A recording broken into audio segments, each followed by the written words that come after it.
The insult landed before anyone saw the punch coming. It wasn't thrown with a fist, but with a voice, low, careless, sharpened by arrogance. "Try not to cry, princess." The words drifted across the humid air of the training yard like a spark seeking fuel. It found plenty. Every Marine standing in that loose half circle smirked with the satisfaction of a crowd certain of its own superiority. And at the center of their quiet ridicule stood her Elara Quinn, shoulders squared, jaw locked, eyes refusing to blink even as their laughter pressed in around her like tightening walls. The morning sun burned against the asphalt, coating the scene in a shimmer that made everything feel too bright, too exposed. Sweat rolled down her spine, mixing with the dust she carried from crawling drills. But she held her breath, steadying her thoughts. She refused to give them what they wanted. No tremble, no hesitation, no break in her posture, only silence. A silence she had learned could wound more deeply than any shouted comeback. But the Marines didn't understand silence. They only recognized bravado, chest, thumping, loud dominance. To them, a quiet woman in a Navy SEAL pipeline program was a contradiction, a curiosity, an easy target. They didn't see her 4 years of preparation, or the loneliness that had followed her every decision. They saw only someone they believed didn't belong. One Marine Burton, broad, shouldered with a smirk carved permanently across his face, stepped forward. His boots crushed loose gravel as he circled her, as if inspecting something fragile. "You sure you don't want to sit this one out?" he murmured. "Don't want you getting hurt before the real test even starts." His voice pretended concern, but the venom beneath it pulsed like heat waves. Elara didn't answer. Instead, she watched a hawk hovering high above the base, wings steady, unmoved by the chaos below. She envied that stillness. She needed it now. The instructor's whistle cut through the yard. 6. On one combat assessment, Quinn, center. The Marines didn't even try to hide their amusement. Some exchanged bets under their breath, 6 against 1, an impossible design, but it wasn't about fairness. It was about exposing weakness. Elara stepped forward. Her heartbeat slowed, strangely calm, as though her body understood something her doubters didn't. She wasn't standing here to survive 6 Marines. She was standing here to survive the world that told her she shouldn't even try. The instructor lowered his hand. The first Marine lunged. He came at her with an overconfident charge, the kind that assumed she would retreat. Instead, she shifted her weight, letting his momentum drag him forward. The air rippled as he passed her, and her hand found the pressure point beneath his rib. A soft gasp escaped him, surprise, pain, disbelief, before he dropped to his knees, breath stolen clean from his body. The others hesitated, only for a second, but hesitation is a doorway, and Elara stepped through it. A second Marine rushed from the left, heavier, relying on brute force. She ducked beneath his swing, feeling the heat of his arm sweep over her scalp, then struck the back of his knee. He toppled with a grunt, shock flickering in his eyes. He expected a fight. He didn't expect precision. By now, the remaining 4 were no longer amused. Their smirks had faded, replaced by something far more interesting, confusion tinted with fear. She could feel their shift in energy, the crack in their confidence, the way uncertainty crept in like cold air through a broken window. They approached together, this time organized, aggressive, intent on overwhelming her. The impact of their movement sent vibrations through the ground. Dust rose with each step, stinging her eyes, and still she waited, steady, breathing with the rhythm of someone who had been underestimated her entire life, and learned to turn that into fuel. The third Marine swung low. She blocked. The fourth reached for her from behind. She pivoted, catching his forearm and twisting sharply until he cried out. Bodies collided, curses erupted, hands clawed at her arms, boots scraped. The air filled with grunts and frustration, but she moved through them like a current slipping around rocks, unpredictable, quiet, unstoppable. Somewhere among the chaos she heard it again. "Try not to cry, princess." But this time those words weren't mocking her. They were fueling her. They were burning inside her ribs like a second heartbeat. And for the first time that morning, a single thought formed in her mind, calm, steady, unshakable. Let them think I'm fragile. It will make their defeat feel heavier. The world narrowed into fragments of motion boots striking the ground, fists cutting arcs through the thick air, dust swirling in frantic spirals. Yet inside Elara, everything remained eerily still, like the quiet beneath deep water. She could hear the sharp inhale of the Marines as they regrouped, feel their frustration radiating like heat from an engine pushed too hard. Every second they failed to overpower her deepened the insult they believed she was inflicting on them simply by standing her ground. The third Marine, Reyes, was the first to rise again, wobbling but stubborn. His pride forced him to charge despite the pain in his leg. Determination glittered in his eyes, but beneath it lived something rawer, fear of humiliation. In that moment, Elara understood him more than she expected to. People feared different things, but humiliation was universal. Still, empathy had no place in what came next. He swung wide.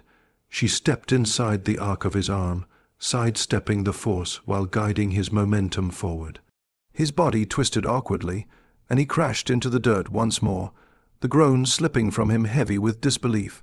Not anger, not resentment, just the dawning realization that the woman they mocked was not playing the role they had assigned her. Behind him, the remaining Marines exchanged looks that carried more weight than words. Their camaraderie trembled beneath the pressure of being witnessed failing. Pride clung to them like chains, dragging them into poor decisions. But soldiers had never been immune to their own egos. The fifth Marine, Kellen, lifted his chin, adjusting his stance as though he could reshape the outcome by posture alone. He moved differently, more precise, more calculated. She noted the shift. This one, at least, respected the fight. He approached with quiet caution, hands raised, eyes locked on hers. No mockery, just intent. Their movements collided like two storms learning each other's rhythms. He jabbed, she parried. He stepped, she counter-stepped. The dance lasted longer than the others, a tense, breathless exchange where neither gave in to panic. But then he hesitated just a fraction of a second, the mind's smallest stutter, and that was enough. Elara swept his leg, shoulder, checking him as he fell. He hit the ground with a thud, staring up at her with something unexpected. Respect. The shift rippled outward, brushing against the others like a cold gust that made their skin prickle. For the first time, they saw her not as an anomaly, not as a princess, not as a token competitor in a world they believed belonged to them. They saw her as a threat, dangerous because she was skilled, relentless, and unshaken. Burton's face hardened. His ego, more brittle than bone, seemed to crack. He stepped forward, shoulders puffed, jaw clenched. "Enough," he muttered under his breath, though the words weren't meant for her. They were meant for his pride, begging it not to shatter. He launched himself at her with a fury unlike the others, closing the distance so fast dust rose behind him like smoke. His hands reached for her shoulders, intending to slam her into the ground. The impact never came. She pivoted at the last second, forcing his own momentum to betray him. He stumbled, catching himself on one knee. Humiliation soaked into him, sour and corrosive. The sixth Marine hesitated, glancing between Burton and Elara. Doubt tugged at him. He had expected a spectacle, an easy lesson in dominance. Instead, he was witnessing something that rewrote the unspoken rules they'd lived by. He lunged, but his conviction faltered. Elara felt it before she saw it. His body was committed, but his mind was not. She stepped aside, guiding him past her with a controlled shove. He fell forward, catching himself on his hands, breath ragged. When he turned back toward her, something in his expression had softened, not because she had defeated him, but because he understood why she had refused to break all along. For a heartbeat, the yard was silent, breathing, dust settling, the faint metallic scent of blood mixing with sweat. A crow calling somewhere near the fence line, all minor details, but they filled the moment with a grounded, visceral reality. The instructor finally stepped forward, boots cutting through the quiet as he surveyed the fallen Marines sprawled across the yard. His gaze then landed on Elara standing tall, chest rising and falling steadily, eyes still sharp with purpose. But before he could speak, Burton forced himself upright, rage and embarrassment warring across his features. He took a staggering step toward her, as if still determined to reclaim something control, pride, narrative. Anything. Elara didn't move. She didn't flinch. She simply met his stare with the same calm that had carried her through every blow they had thrown at her. And in the stillness between them, a truth settled heavy in the air, undeniable, the moment they called her princess. They had already lost. Burton's shadow cut across the dirt as he approached, but the fury that fueled him moments ago had dulled into something more fragile, an unraveling pride barely held together by habit. The others watched him, their silence thick with unspoken questions. Elara remained still, breathing evenly, her heartbeat steady as if her body had learned long ago that calm was its sharpest weapon. Burton stopped just a step away from her. Sweat clung to his brow, rolling down the sharp line of his jaw. His breath came shallow, uneven. Up close, he no longer looked like the towering figure who mocked her. He looked like someone wrestling with a truth he did not want to accept. His eyes flicked briefly toward the instructor, toward the other Marines, toward the silent witnesses of his humiliation. Then back to her, but he said nothing. The absence of words seemed to crush the air between them. Elara didn't break the silence. She let it work on him, let it seep into his thoughts like water finding a crack.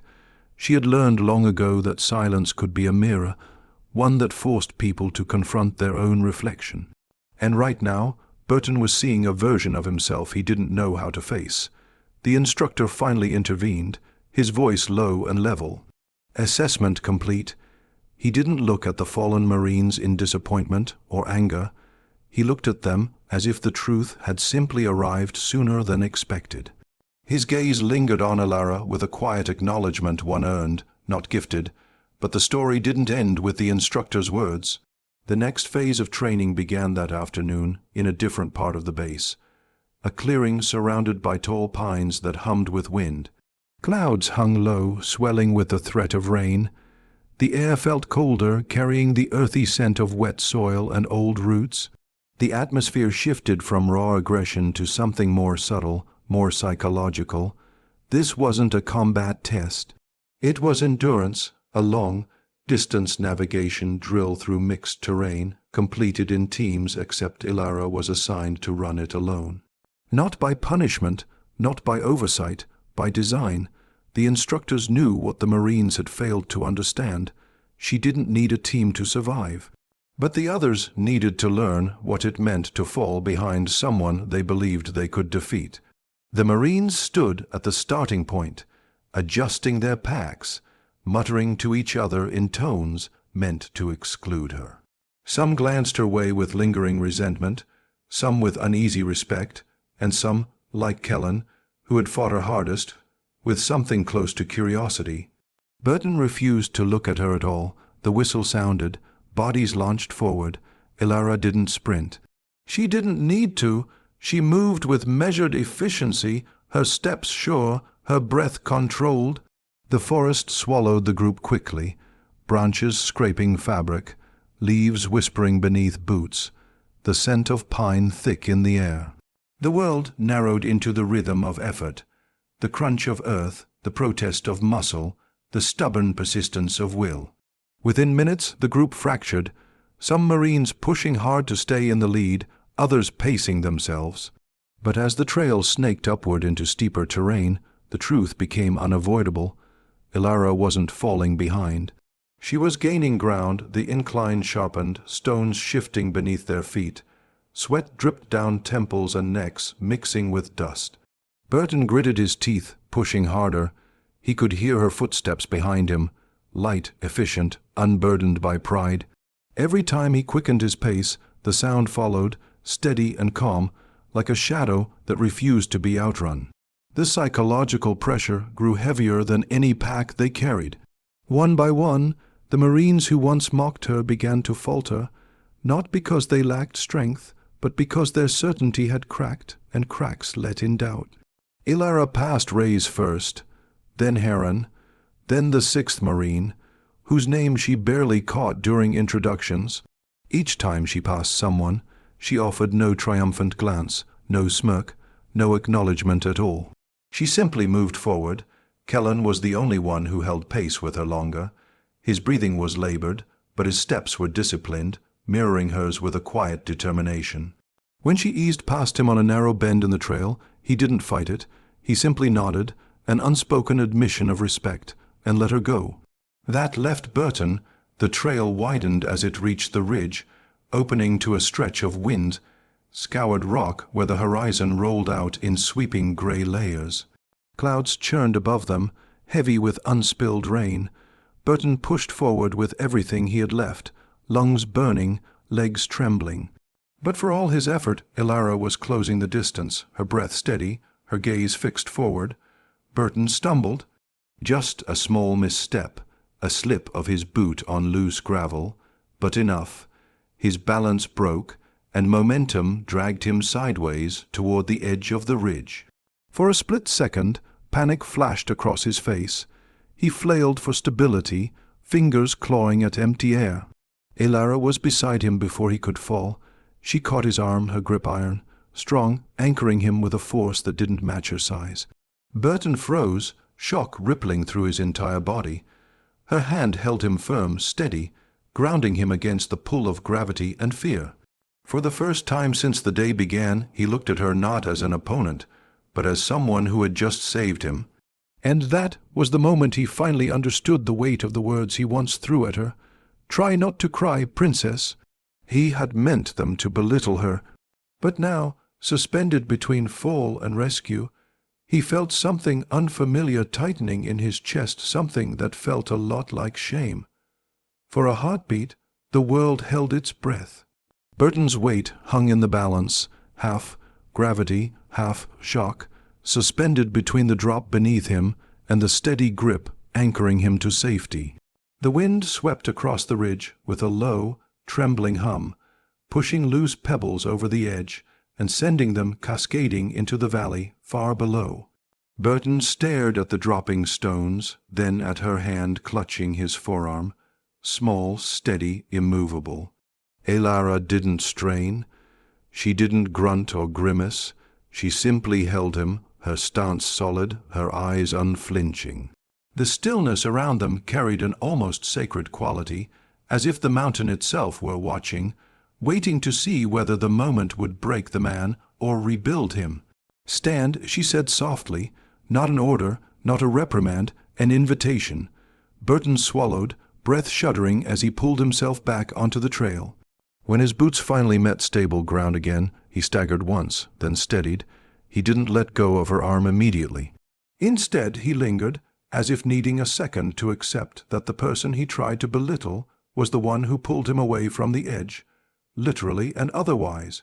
When he did release her, he stepped back, but his eyes no longer held ego or disdain. They held something quieter, something that lived deeper than pride, humility. A man who had always relied on physical power was confronting a truth he had spent years avoiding. That strength came in forms he had never cared to see. The training run resumed, but the tension that once choked the air had dissipated. Burton walked behind her at first, not out of defeat, but out of recognition. She had earned the lead, and he felt no shame in following it. The others regrouped as the course wound back down the mountain, their expressions carved by exhaustion, sweat, and something they did not yet know how to name. By the time they reached the clearing where the instructor waited, the sky had grown darker, swollen with storm clouds. The first drop of rain landed on Burton's wrist. Another rolled down Ray's cheek. Soon the steady patter grew into a relentless sheet that soaked uniforms and washed dust from skin. The rainstorm felt purifying, as though the earth itself wanted to rinse the bitterness from the morning. The instructor studied them silently as they arrived one by one. He noted their expressions, the shift in posture, the subtle glances exchanged. When his gaze reached Ilara, he paused not long enough to be dramatic, but long enough that everyone felt the weight of his acknowledgement. She had not just completed the assessment, she had transformed it. Later that evening, when the trainees gathered in the mess hall, the energy in the room was different. The usual clatter of metal trays and low chatter still filled the air, but the atmosphere no longer bent around the unspoken divide that had isolated her since day one. She walked in quietly, intending to sit alone in her usual corner, but she didn't make it that far. Kellen stood first, a simple gesture, a nod of invitation. His eyes held not gratitude. She owed them nothing but respect. Genuine, undiluted. Reyes followed, pushing a chair out with the hesitant hope of someone trying to mend a wrong without knowing the right words. The sixth Marine, Lorne, shifted awkwardly to make space. Their movements were unpolished, clumsy in a way that made their sincerity unmistakable. But it was Burton's action that turned the room silent. He slid his tray aside and stood, no speech.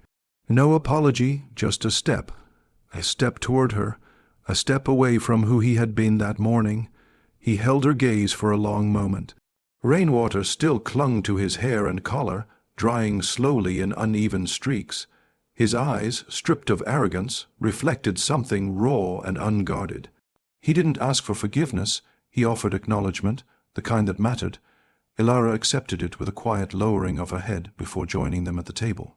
That night, as the storm outside strengthened, rattling the windows with forceful gusts, the Marines found themselves listening to her, not because they felt obligated, but because they wanted to. Ilara shared little, only fragments of her journey. The years spent training alone, the doubts she kept buried, the weight of being told again and again what she could not become. She spoke not with bitterness, but with a calm honesty that settled over the group like a blanket of truth they weren't prepared for. Burton listened most of all. He saw her differently now, not as a challenge to his pride, but as a mirror reflecting the parts of himself he had ignored. The discipline he lacked, the courage he had mistaken for noise, the strength he had measured in the wrong language.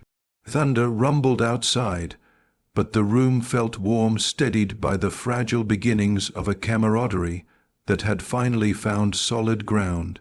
And across that table, beneath flickering fluorescent lights, the unspoken truth settled over them like a final verdict.